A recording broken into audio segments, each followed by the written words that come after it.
Hey everybody, Barden here. Not sure if you can hear me. Maybe if you can, somebody can type a comment just saying that you can hear.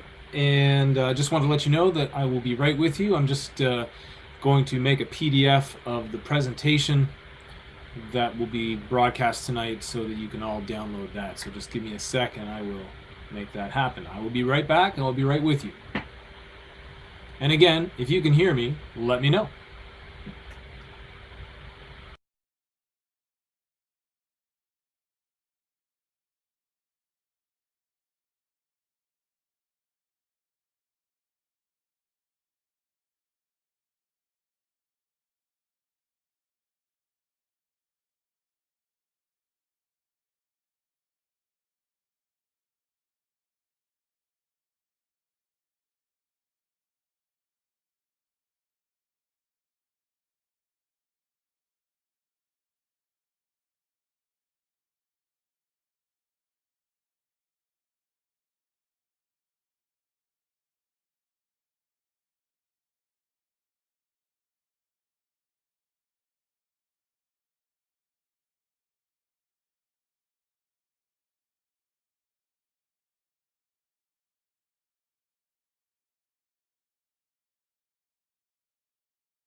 Okay, everybody. Hi again. It's Barden here. Let's see. I think if I could do this, I think you can see me for better or worse. There I am. Hi there. Welcome. I hope everybody's having a great summer. Mine has been great. I'm in the middle of mixing a movie right now, so every time that I get to work on a film and mix a film, it always makes me happy. So we're here tonight just to answer, well, for me to give you a little bit of information, and then to give you an opportunity to at least ask a few questions that I'll hopefully I'll be able to answer.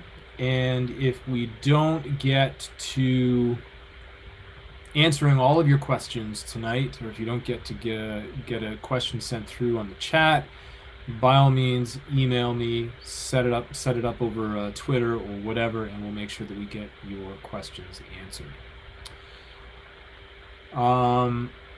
Okay, Dylan says that he can't see me. Oh, that's why. Hang on, gotta click this. Now you should be able to see me again, for better or worse. Let me know if you can.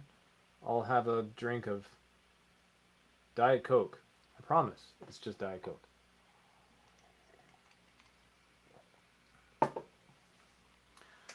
Okay, why don't we get started? And at some point you can let me know that you can see me. So I think what I'm going to do is I'm going to put this back over here. I think I'll put that there. And I think that should put the keynote back up on the screen. This keynote is downloadable. There is a link in the chat, and you can download this keynote, and I will put the link for the download up on my Twitter feed. I will send it out over email and all the other stuff, so you can make sure that you get this feed.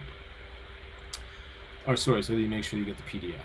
And I'm sorry, I do about one webinar every year, so if I'm a little bit rusty, please forgive me. I'm faster at Pro Tools, I promise. Okay, let's get to it.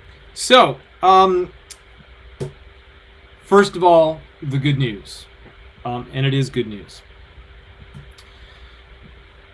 There are no program map changes for all current BFTV students. So if you are currently enrolled in BFTV, i.e. you are going into second year, going into third year, going into fourth year, there are no program map changes. So yes, towards the end of the year, there was all kinds of consultation. I went around to your classrooms, I visited you. Maya held a town hall of sorts, and we were looking for your feedback. We were looking to take in all kinds of information as much as we possibly could. We were barreling towards making changes. However, unfortunately, or fortunately, depending on how you look at it, it was just too late in the game, which kind of was always my opinion, but we thought we would be able to implement the changes in an effective manner. And as it turns out, we are going to hold off on doing that. So there is in the works a new BFTV program map, but it is not going to affect the current students. So again, if you are in second year, third year, or going into fourth year, there are no changes. So for all of you, each semester will still be, so this is for all of you, everyone that's watching tonight is a BFTV student. So for all of you, it will still be set up like this every single semester. And that is that you will have 2 program courses, core courses. Those are the mandatory courses that everyone has to take every year. They're a little bit different, obviously, every semester. But everyone will take those 2 mandatory courses. Then everyone will have 2 program electives. And then you will still take a breadth elective, of course. So you will be taking 5 courses every semester. Okay? I can see some comments coming through that seems to be good news for everybody, and I am happy that you are happy. Each one of those courses is 3 hours in length, and it is valued at 3 credits. No change there, as it has been. With some slight exceptions. If you are going into third year, and if you are going into fourth year, these exceptions will affect you. Core Productions 1 and Core Productions 2. So these are your central large format production courses in third year. And the first half of portfolio projects, so the fall semester of fourth year. Those are some exceptions. And those 3 courses will be 6-hour classes, still valued at 3 credits. So this is the little fudging of our program map that we have been able to do and have had success in getting approval for. We've allowed for more classroom time, more delivery of curriculum, kept it to 3 credits. And I know that some of you might be thinking, well, hang on, how am I getting more curriculum if it's still only 3 credits? Keeping it at 3 credits is what has allowed us to keep the rest of the program map exactly the same. If we had increased these production courses to 6 credits, we would have had to have taken away some credits somewhere else. And this was the feedback that we were getting from everybody, almost all of the students saying that that's not what was wanted. So Core Production 1, Core Production 2, and Portfolio Projects 1 will be 6-hour courses, and I'll talk about how they're going to be laid out in just a second, but they will still be 3 credit courses, allowing us to keep all of the other courses in place. Okay? That puts those particular courses, Core Productions 1 and 2 and Portfolio Projects, it puts it in line with the other FAD programs, that is Faculty of Animation Arts and Design. It puts those courses in line with other FAD production courses and capstone courses. So it's not really unusual that we have that mismatch between number of hours and number of credits. But that's how we've managed to successfully deliver it, or we will successfully deliver it in that format. Those courses, Core Productions 1, Core Productions 2, and Portfolio Projects 1 will typically week by week, be split into 3 hours of curriculum delivery and 3 hours of production-related activities. Production-related activities will typically mean production meetings, but it will also mean moving forward, and this is one thing that we're really excited about, some master class type scenarios where we can break the class into smaller groups based on your interest and deliver masterclass settings for particular topics. So one, for example, that I know that I'm looking forward to delivering in Core Productions 1, even though I'm not an attached teacher to Core Productions 1, I have developed a series of workshops, or a workshop that's based around timecode and timecode distribution on set. And that's something that will be delivered in a masterclass format. And we've got the similar types of things set up in portfolio projects across all kinds of different subject areas. Okay? So, again, just in case you are late in joining, or just in case it's not perfectly clear, I will say it one more time, that students entering Year 2, Year 3, and Year 4 will still take 2 program core courses. Those are the mandatory courses that everyone takes every semester. 2 program electives that you will get to choose from the selection of program electives, plus a breadth elective from outside BFTV.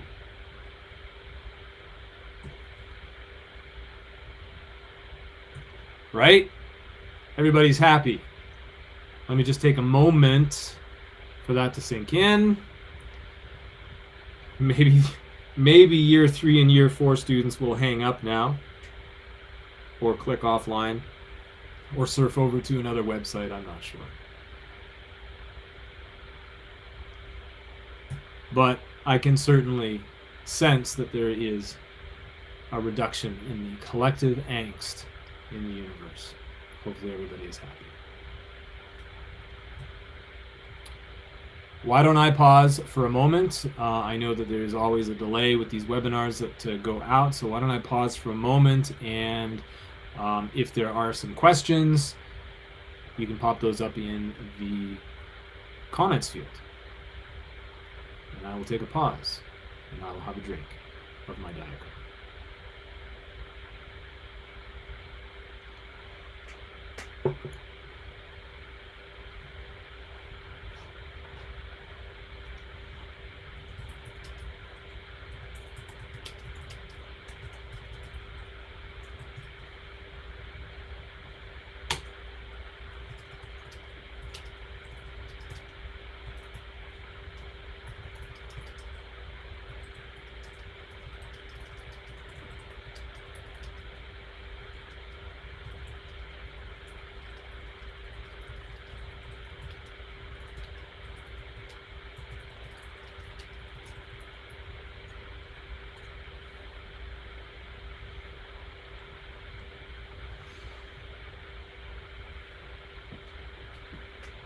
Okay, some questions coming in from Bernice. Will the core portfolio be split into 2 3-hour classes or 1 6-hour class? Believe it or not, Bernice, timetables are still being worked out. And what I know right now is that core is apparently going to be a single 6-hour class. Portfolio projects will be split across 2 different days. And I should probably clarify that by saying that core across a 6-hour class, it's going to be 6 hours delivered in one day. And I'm not 100% sure if that's going to be 3 hours and then a 1 hour break and then another 3 hours. Timetables are still being worked out. But I do know for sure that core is going to be delivered in one day. Portfolio projects is going to be delivered in 2 days. Hey, I think I can do this for better or worse again if you guys want to have a look at me. There we are. Okay, Lucy is asking about how does the whole major selection work, like choosing the directing major or the writing major. I'm going to get to that in a second, Lucy, so just bear with me or bear with us, and we will get to answering that exact question in just a moment. Any other questions?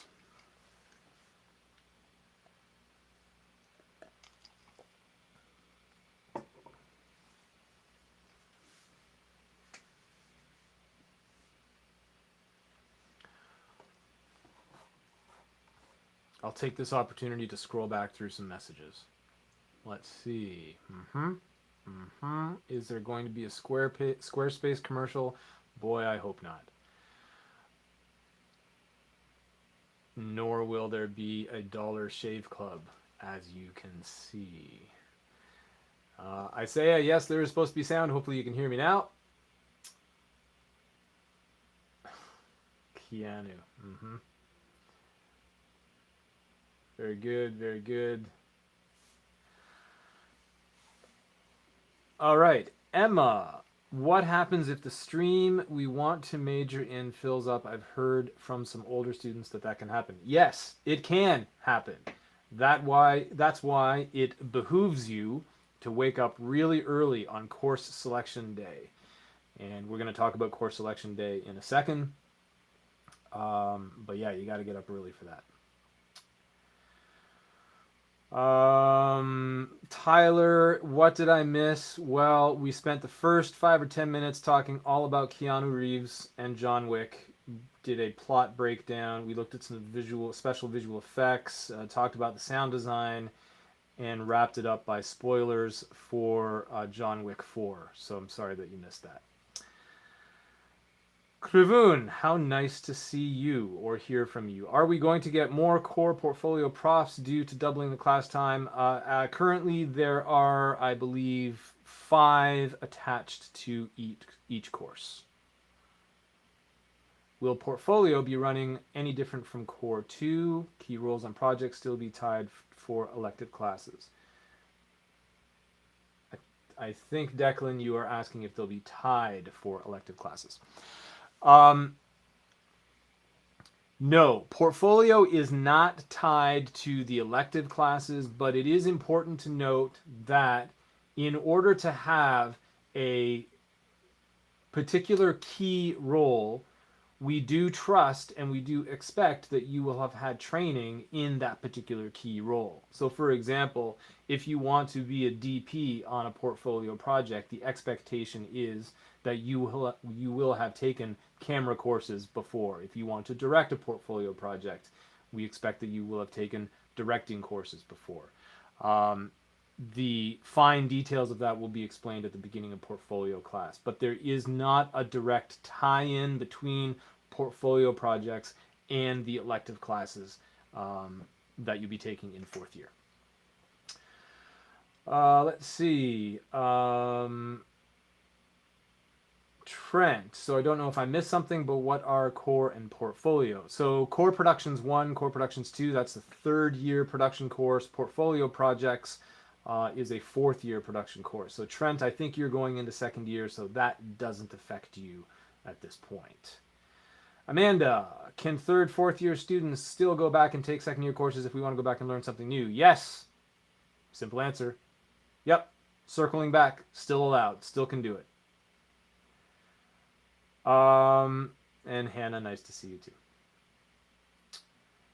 Okay, so I think what I'll do now is I will move on to addressing some of the questions that I know my second year friends are going to have, so those students going into second year, that pertains to course selection and streams and that type of thing. Current third year, current fourth year students, that doesn't mean you have to go away and that I don't love you and that I don't want to talk to you anymore. A lot of this is going to be repeat information for you. But you're certainly welcome to hang around. If you do have more questions that you want to ask, you can do that. Okay, so despite the fact that Hannah thinks it's nice to see me, I am going to do this, which will get rid of me on your screen. And we will return to this.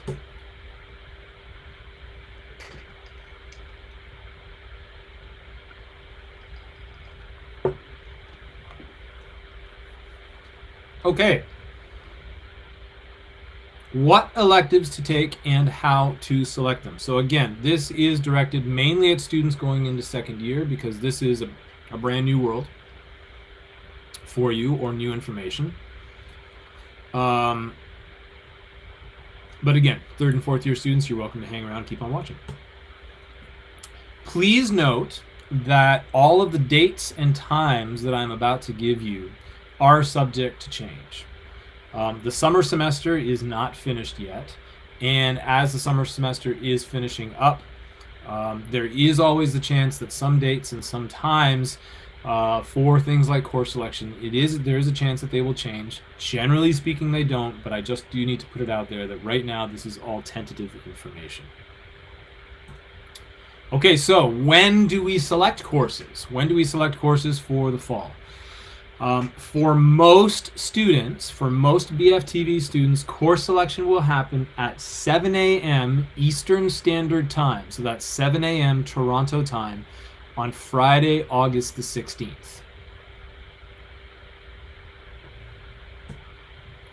If you are registered with Accessible Learning, so if you are an ALS student, your course selection will happen earlier in that week. And if you are registered with Accessible Learning, I'm sure that you are familiar with this. You will need to get in touch with your advisor or with one of the counselors at the Accessible Learning Center services. And they will set up an appointment with you for course selection earlier on in that week. Okay? Yes, there's that. But I can't stress this one enough. 7 a.m. Toronto time. 7 a.m. Toronto time on Friday, August 16th. That's when course selection is going to happen. That's when course selection will open up. Okay. So if you are in a different time zone, if you are on the West Coast, 3 hours behind us, that means that you will need to be getting up at 4 o'clock in the morning or setting an alarm to get up at 4 o'clock in the morning. If you are in Europe, somewhere between 5 and 7 hours ahead of us, that means that your time will be around noon or 1 or 2 in the afternoon. I'm sure that if you are in any of those places or wherever you are very familiar with the time difference between where you are and the time in Toronto. So just make sure that you work that in. Okay. Course selection is done through Access Sheridan.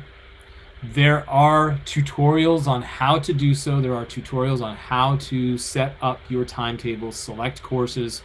All of that is available to you through Access Sheridan. myotr.sheridancollege.ca. Here, let me go back up. I'll show you that website again right there. myotr.sheridancollege.ca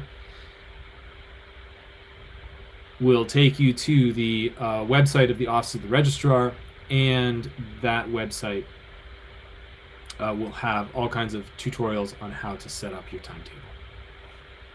Okay. So I'm not going to get into that information today because that's kind of outside the scope of what I'm here to talk about today. But I know that all of you, if you are going into second year, you have done course selection at least once by choosing your breadth elective for second semester and first year. And for those of you that are going into third year or going into fourth year, you've done it a few times now, so you understand the process. Okay, let me go back to my slides here. And there we go. Just take a brief pause here, get everybody up to date.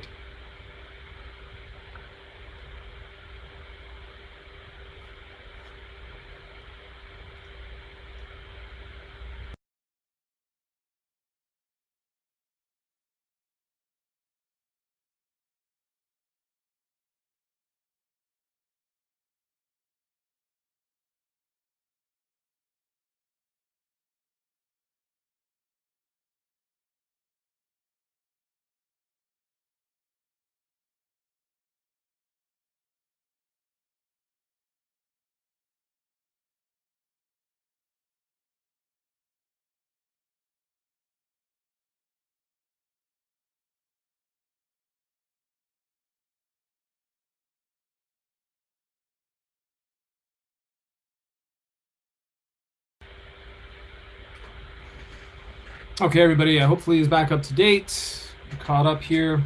I see that Trent has put through a question about Access Sheridan crashing when course selection happens. Yes, it can happen.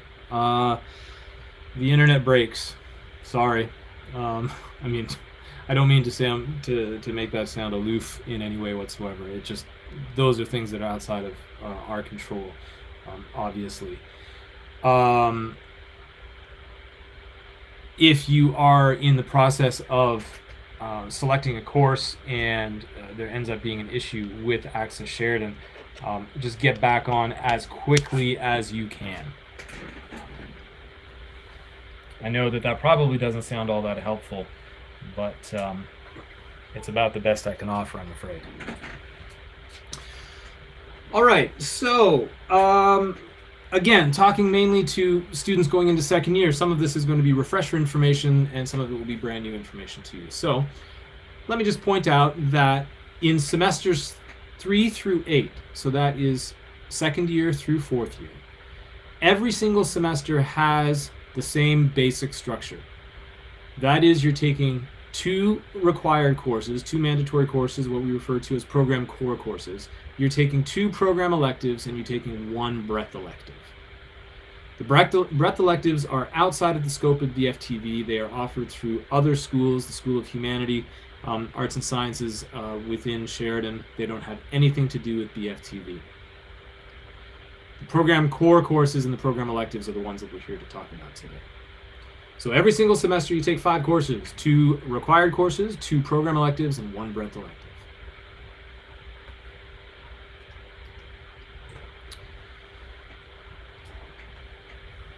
This is what a semester looks like in a different layout. Basically just the same information from that previous screen.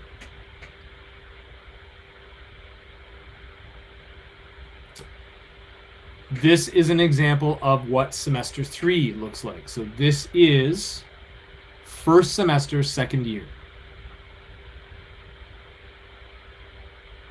Every student in second year takes Cult 20,000, Canadian Culture, Film and Television. And every student at the beginning of second year takes TV Production Process 1.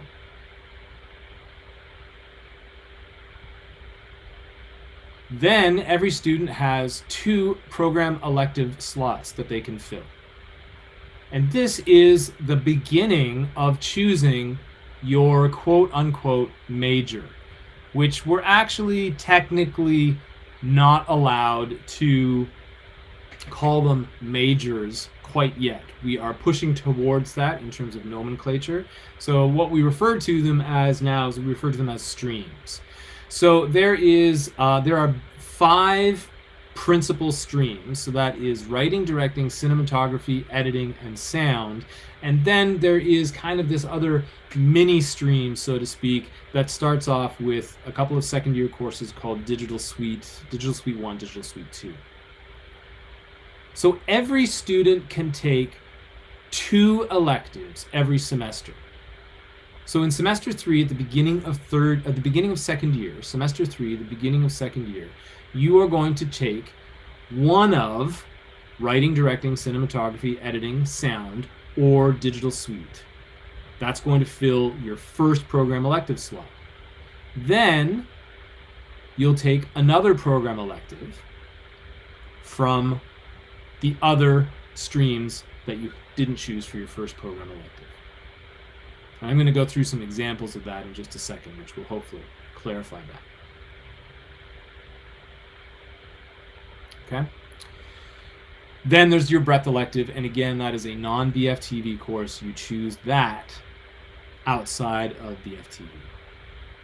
I really can't advise on what courses to take outside of BFTV, but I always recommend talking to your peers, students that have already taken particular courses, and find out what their opinions are on those particular courses, whether it's a heavy course, light course, a lot of reading, a lot of assignments, not many assignments, a lot of presentations, that type of thing. Certainly talk to other students about those breadth courses.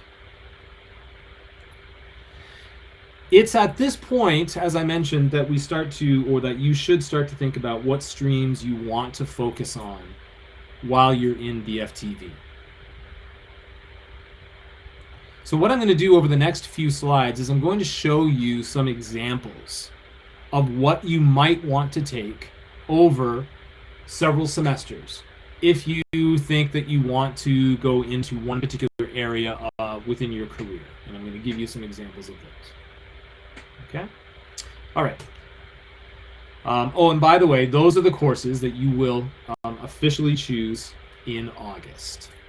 Okay, so that's what happens on your course selection day. Jamie asks, I heard there was an option to put your courses in a cart and then just click submit when selection opens. Is that a thing? The whole shopping cart selection of courses actually doesn't apply to BFTV students, to degree students, with the way that our timetables are set up. So again, that is outlined on myotr.sheridancollege.ca. There are videos up there and step-by-step instructions on how to go about doing that. But that's what happens on that date, August the 16th, is you choose those particular electives. Okay, so here comes our first example. So, Barden, I want to be a director. What courses should I take? What electives should I take over my time in BFTV? So here is a slide that shows down the left-hand side of the slide the semester number. So that is semester 3 and 4, that's second year. Semester 5 and 6 is third year. And semester 7 and 8 is fourth year. So I want to be a director. What should I take? Well, obviously, as a director, you are going to want to take all of the directing courses that you possibly can. And there are 4 courses in the directing stream. So my guess is, as a keener in the directing world, as a director want-to-be, you are going to choose to take Directing Visual Language of Film, which is the first course in that stream. And then at the beginning, in January of second year, so the second semester of second year, you'll take Directing Montage, Sound, and Music, which is another directing course. Then at the beginning of third year, you would take directing from script to screen. And then halfway through third year, winter of third year, you would take directing for post-production. That will finish all of the directing electives. So by the end of third year, you will have finished all of the directing electives. I know that that's going to make you ask, well, what do I do in fourth year if I want to be a director? So we'll get to that in just a second. But let's look at the fact that in addition to directing, in addition to that first elective, you have a second elective that you can take every year as well. So for someone who wanted to be a director, my first thought might be, all right, well, what about taking some writing courses? Okay, obviously a lot of people do aspire to be writer-directors. Understanding story structure, understanding the development of story is probably a good thing.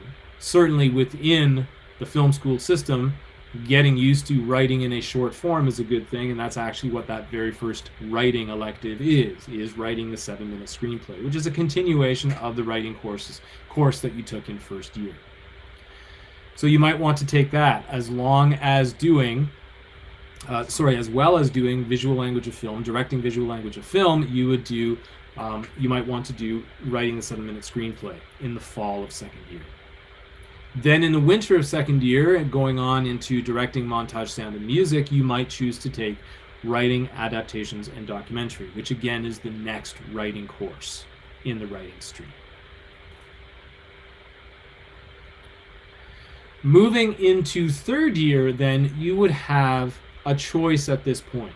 Assuming that you're going on and continuing to study directing with your first program elective, you could continue to study writing as your second program elective. So writing, doc, improv, and web drama, that's the next writing elective. And then in the winter of third year, you could study writing for portfolio productions, which is getting you ready for writing for your thesis film in fourth year. But also, as a director, you may decide that you want to go back and study camera because you think that understanding camera techniques and camera technology and aesthetics of cinematography is a good idea for a director.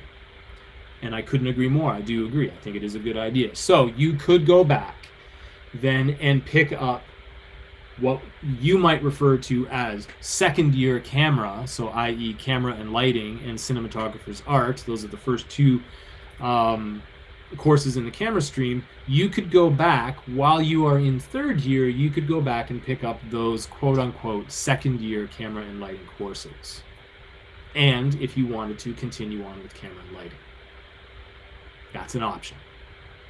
So someone on the chat was just asking, can you still circle back once you get into third year and fourth year? Can you still circle back and take an intermediate course? Yes, you absolutely can. So as someone who wants to be a director, this might be what you do for your second and third year. Study directing, obviously, maybe study a bit of writing, maybe study a bit of camera. And then the question becomes, well, what do you do in fourth year? And typically at this point is when I usually say, well, hey, why don't you set up a meeting with me sometime in third year? Why don't you set up a meeting with me and we'll go through the options for you? And that during that meeting is typically when I ask you, okay, well, do you have any particular interests?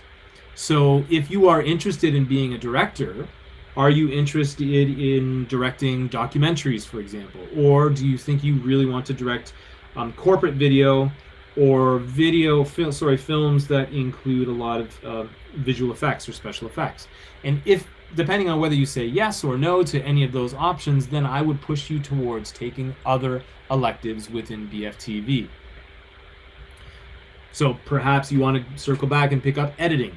Perhaps you want to take a course and focus on production design. Maybe it's at this point, once you get to fourth year, maybe it's then when you decide, okay, I'd like to go back and pick up some camera courses. And those are all options. Okay. All right. So I see that there are some questions that have been answered. Trent answered asked a question. Bernice answered it. Thank you. Vagabava, good to see you. It would actually be cool. I'm going to assume that you're talking about me, that I am cool. Let's move on. Example number 2. I want to be a DP. I want to be a director of photography or a shooter. Barden, what electives should I take?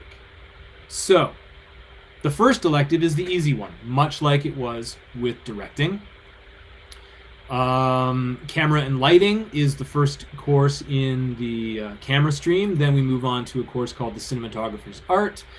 Then there's a course called the director of photography, and then there's a course called visual style of cinematography. Those are the 4 camera courses. And I assume that if you want to be a DP shooter, member of the camera department, that you are going to take all 4 of those courses. And our most successful camera grads, our most successful graduates who have gone on to work in camera and lighting have certainly taken all of those courses. Okay, so if you want to be a DP shooter, you're going to take those courses. What about your second elective? Again, something that you just need to think about. Perhaps you are interested in knowing about the post-production digital manipulation of images, i.e., what can I do with images in After Effects, just to use that as an example. And I know many of you already have lots of experience in After Effects, but I'm just using it as an example because not everybody does. So if, for example, you wanted to make sure that you knew about digital manipulating images through the Adobe Creative Suite, just as an example, I would push you towards Digital Suite 1, and then in the winter of second year, Digital Suite 2, which is where you actually get into some deeper After Effects and actually some 3D animation concepts as well. So that's an idea. Or in second year, perhaps you think that as a DP, you should also have a good concept of what your director is thinking about, or what your director is, how your director is approaching visual storytelling. So maybe you want to take some directing courses, just so that you understand storytelling from a visual point of view, from the director's perspective. So you might take some directing courses.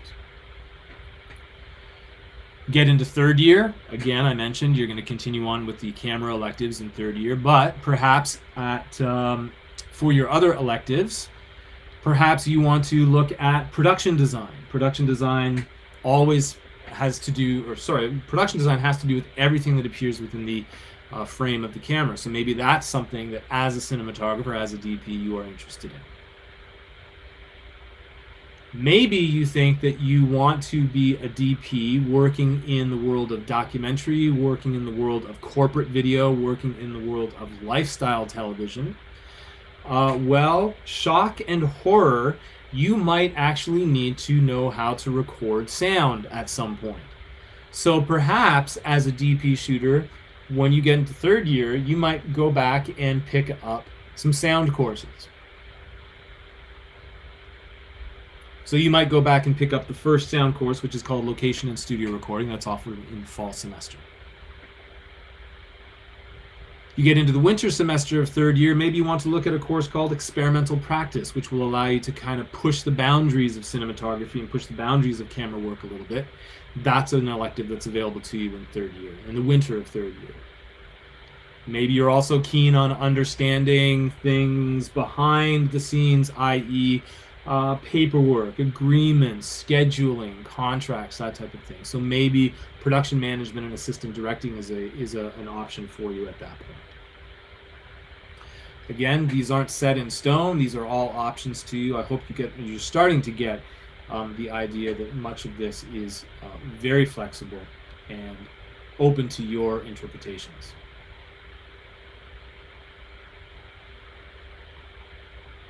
You're going to get tired of me saying this, but once you get to fourth year as a DP shooter, once you get to fourth year, that's the point at which I would say, hey, you know what? At the end of third year, why don't you sit down with me? Let's have a meeting. Let's talk. Let's talk about what the courses are that are available to you in fourth year. What might help complete the package that you want to put together for yourself package of skill sets as a DP shooter, and I can go through the options that are available to you in fourth year. But if you're going into second year right now, that's a little ways off. I don't think we necessarily need to worry about that. Not today. Okay, moving on. I want to be a producer showrunner. A showrunner is a common title these days for a creative producer. A showrunner is the person on typically an episodic series or some type of series. The showrunner is the person who kind of maintains the Bible for that show, understands the overall story arc of an entire series, not necessarily just a season of a series, but across an entire series. Understands the development of all the characters across the show, across the life of the show. Obviously, a very a lucrative position, and a very position that's fraught with responsibilities. Those responsibilities require this person to have a wide swath of skill sets. So if I'm going to sit down and talk to somebody about being a producer, being a showrunner, I am going to push them very much towards taking a little bit of everything whilst in the BFTV experience. Definitely you want to take some writing, and as you can see from my slide here, I'm actually pushing you towards taking all of the writing courses that are available to you, because one of the key attributes to the showrunner today is a very high level knowledge of story. Our very own David Barlow is a great example and a very accomplished example of being a showrunner, and one of our strongest teachers in the understanding of story and development of story. So you can see that I would be pushing you towards taking all of the writing courses as possible, as many of the writing courses as possible, if not all of them.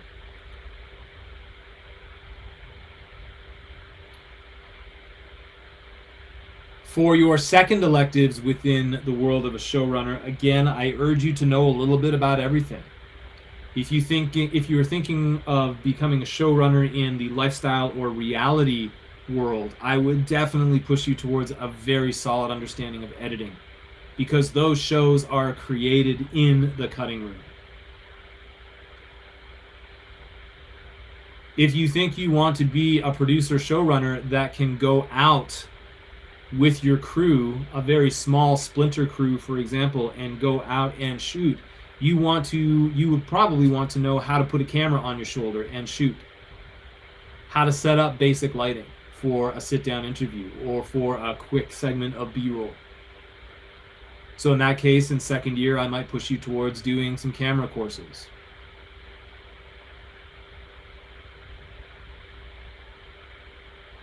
Going into third year, you could maybe finish up the editing stream, or you could maybe finish up the DP stream, the camera and lighting stream, sorry. Or once you get into third year, maybe as a showrunner, you want to make sure you understand some of the basic concepts of directing. So maybe you want to go back and pick up directing visual language of film, which is the quote-unquote second year directing course.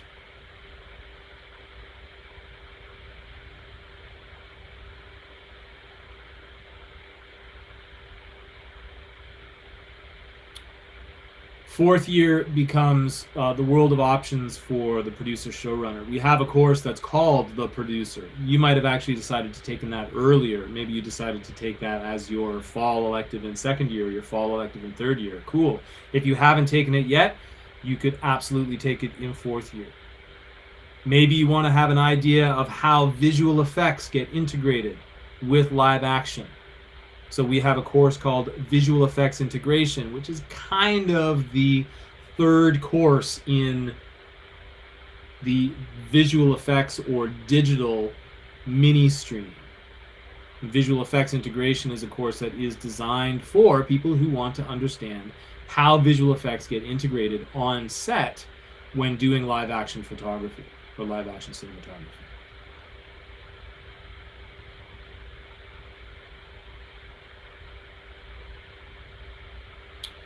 Maybe you want to dip into your understanding of film history a little bit. So in the fall semester, you could take a course called Rebel Hollywood. Rebel Hollywood looks at the post-studio era of Hollywood. This is the time when Coppola, Scorsese, Lucas, Spielberg, where they decided to eschew the long-standing principles of the studio era of Hollywood, and they marched out on their own to make films on their own terms.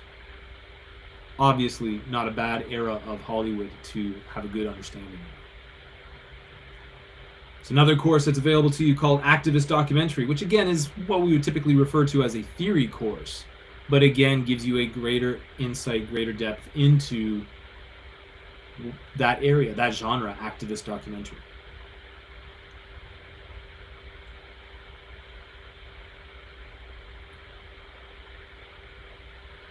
Sheridan has a long-standing history of graduating and putting out into the industry really great producers and showrunners, and I can tell you that this is the type of map that they have chosen to pursue. Again, taking a little bit of everything whilst in the program.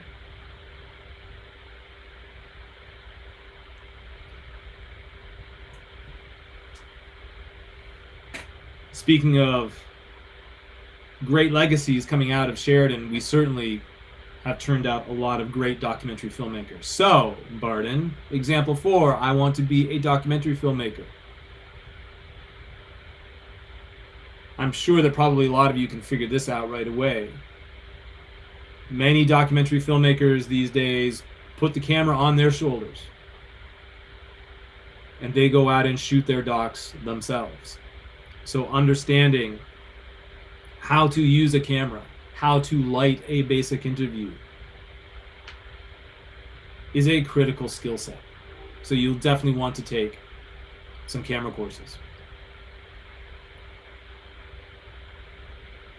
Yep, and shooting interviews requires recording sound, so I would probably push that intermediate student, that second-year student, towards taking some sound courses as well, so that you understand how to get a good interview. At the same time, a lot of documentary filmmakers, particularly younger documentary filmmakers, edit their own work.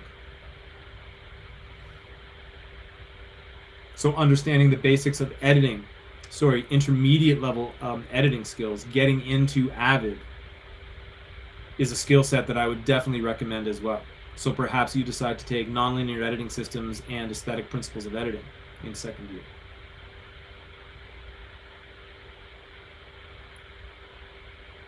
And then, of course, as a documentary filmmaker, you would probably want to take the course called Writing Adaptations in Documentary, which is available to you in the winter semester. So you would want to take the prerequisite for that course, and yeah, we're going to talk about prerequisites in a second. But you'd want to take the prereq for that Writing Adaptations in Documentary course, so maybe you want to take Writing the 7-Minute Screenplay in the fall semester. Either the fall semester of second year, third year, or fourth year, just so that you can get into that writing doc course. And I think you get the idea. You can have a look at what I might push you towards in third year, push you towards in fourth year with respect to becoming a documentary filmmaker. Lots of options there.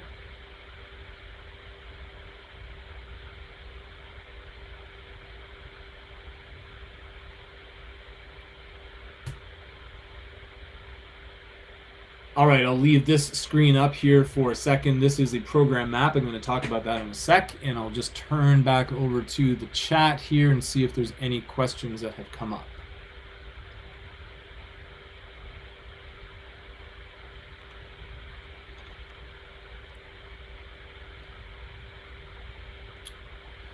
If we want to maybe try another stream like sound, do we have to take them in order? AKA IE, I guess is what you're saying. Could I skip the first course in sound stream, or is it a mandatory prerequisite? Generally speaking, courses within BFTV do have mandatory prereqs. Prereqs can always be waived, but it's difficult to do so, particularly in technology-related streams. So because I can speak about sound firsthand, it would be difficult for you to skip location and studio recording, for example, because that is the single course where we spend a lot of time learning how to use location sound or production sound equipment. We really don't spend a lot of time beyond that. We do a couple of small workshops to get into some advanced gear, but the basics of location sound is taught only in location and studio recording. So it would be really tough to drop into audio post techniques or advanced sound editing and Foley or advanced re-recording mixing later on, these senior courses within sound. It would be difficult to do that. It's been done in the past, but it's not necessarily recommended.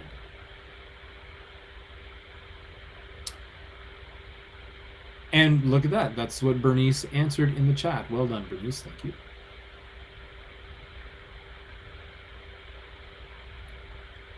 Tyler affirms that you need to know the sound gear to do post. Yes, you do, Tyler. Hang loose, brother.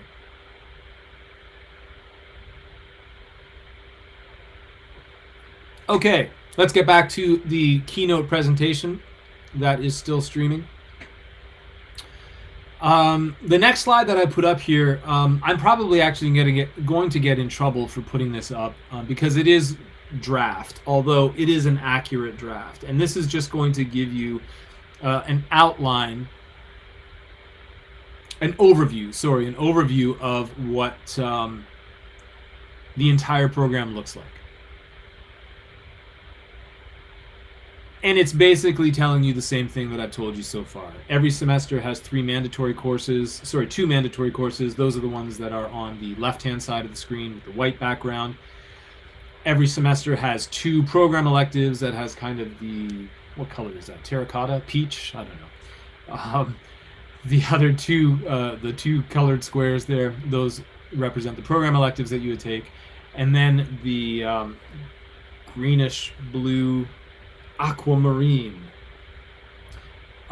squares represent the breadth electives. Yes, there's a co-op prep course that you have to do in the fall of 3rd year, and then of course you do have the co-op that happens in between 3rd and 4th year. We can talk about that at another time, but this is just going to give you an idea of what the map looks like from a bird's eye view. By the way, this is available to you in your handbook, and I'm sure that all of you have read your handbook from cover to cover, so this is nothing new. The next page is probably good information for all of you to have, and this is all of the elective courses that are currently available, and it indicates what the prerequisites for those courses are. As you can see, once you get into a particular stream, each one of the first courses in the stream doesn't have a prerequisite, but generally speaking, that first course in a stream will become, at the very basic, the prerequisite for the intermediate courses, and possibly a prerequisite for the senior courses as well. So this is worth knowing, this is worth looking at, so that you understand that, hey, if I do want to take the post-production supervisor course, for example, which is currently one of our editing courses, that will show you what courses you need to have in order to take the post-production supervisor course. Also, if you look over on the right-hand side, it will show you what semesters, what term those courses are offered in. So, for example, writing the 7-minute screenplay is offered in the fall semesters. That's semester 3, semester 5, and semester 7, which means that if you are going into semester 3, that is the first semester of 2nd year. If you are going into semester 5, the first semester of 3rd year, or if you're going into semester 7, the first semester of 4th year, you can take in that semester writing the 7-minute screenplay. So courses that are available to you in semesters 3, 5, and 7 are available every fall. Courses that are offered in semesters 4, 6, and 8 are available every winter. Courses that are only available in 5 and 7, for example, will only be available to you in the fall of 3rd year. A course that's only available in semester 6 and semester 8 will only become available to you in 3rd year or 4th year. So 5 and 7 would be available in 3rd year, 4th year, the fall semester. Courses available in semester 6 and semester 8 would be available in the winter semester of 3rd year and 4th year. So this will give you an idea or give you a tool by which you can start to plan out what courses you might want to take.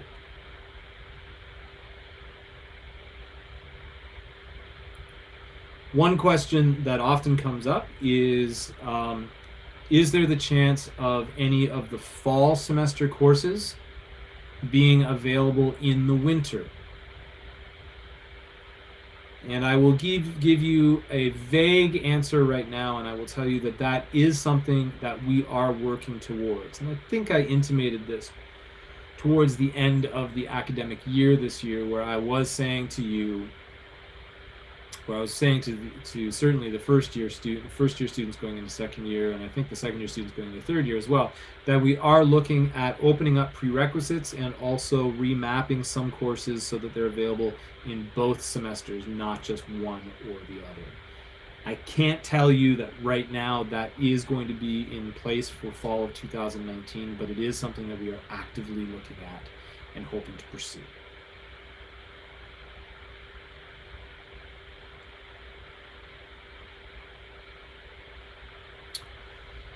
Isaiah has just asked that the prerequisite code next to experimental practice isn't on the chart. Is it a wrong code accidentally put in? Let's see here. I'm not sure. Prerequisite code experimental practice. Let me just go back up to experimental practice here for a second. And experimental practice is an elective, so it's right here. And the prerequisite for that is MEDA 30146. No, that's not a mistake, Isaiah. That course, MEDA 30146, is a course called Experimental Tradition, which is a mandatory course. Everybody has to take Experimental Tradition in the fall of 3rd year. And as long as you pass that course, as long as you pass Experimental Tradition, you can then take experimental practice as an elective in the winter semester. So hopefully that answers your question.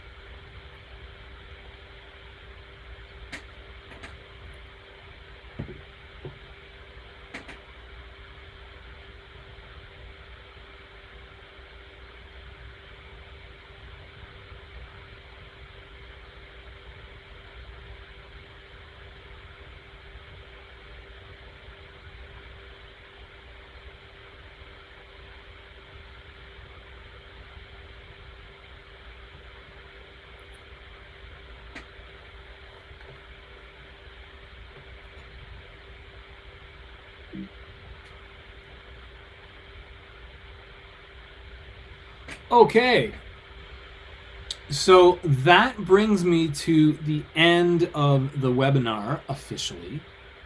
I'm happy to hang out for another couple of minutes. We're at just going on an hour here, and then typically I stay on for about an hour. But I'm happy to stay on for a few more minutes if anybody else has any questions. But I certainly would like to remind you that at any time you can email me, and if you have a specific question, by all means email me a specific question and I'll give you a specific answer back. Or if you just want to email me to set up a time to either talk on the phone, or if you want to come to campus and meet in person, or if you want to meet somewhere else in downtown Toronto where I'm working right now, or in the Burlington Oakville area, we want to get together and have a coffee, I am happy to do that. So by all means, reach out to me by way of email, which my email address, of course, is just my last name, Barden at SheridanCollege.ca, Barden at SheridanCollege.ca. And send me an email. And if you've got a specific question, you can ask it there. And if you just want to set up a time to chat on the phone or meet in person, we can also do that as well. Let's do this just so that I finish up with the personal touch.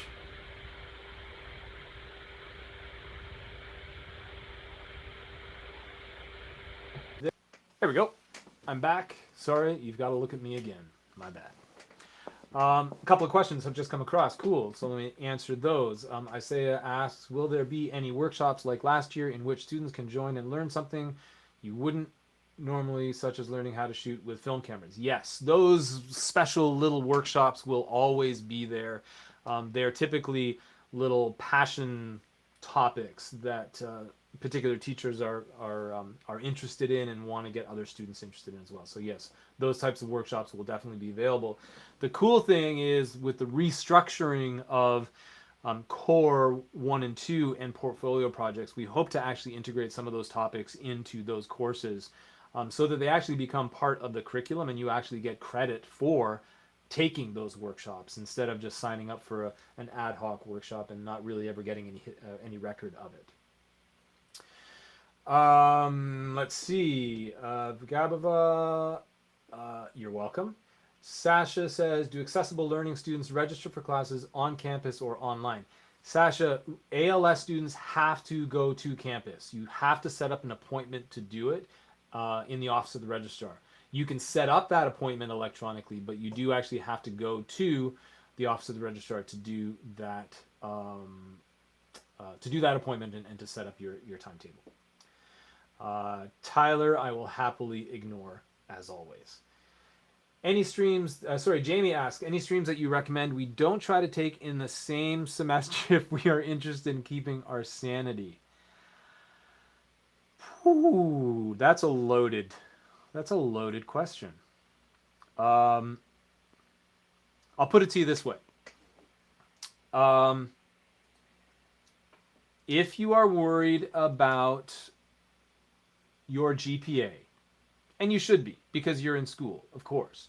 But if you are worried about maintaining a very high GPA, I would probably say be careful about taking two very production-oriented courses, i.e., where you are tied to a piece of technology or a piece of software or part of the actual process of production. So, i.e., editing and cinematography, editing and sound, cinematography and sound, et cetera, et cetera. I think you get my idea there. Get the idea there. Because at different points in the semester, you are going to become very ensconced and immersed in those particular areas. That said, being a director, which isn't necessarily tied to a particular piece of equipment or a particular section of the production process, you have to keep in mind that as a director, you're involved in every step of the production process. So you'll be busy there as well. Some courses tend to be a little bit heavier on the front end versus the back end. So at the beginning of a course versus the end of a course. So that's something to keep in mind, and I think you can probably figure out which those are just based on the nature of the curriculum, the nature of the skill set, if you will.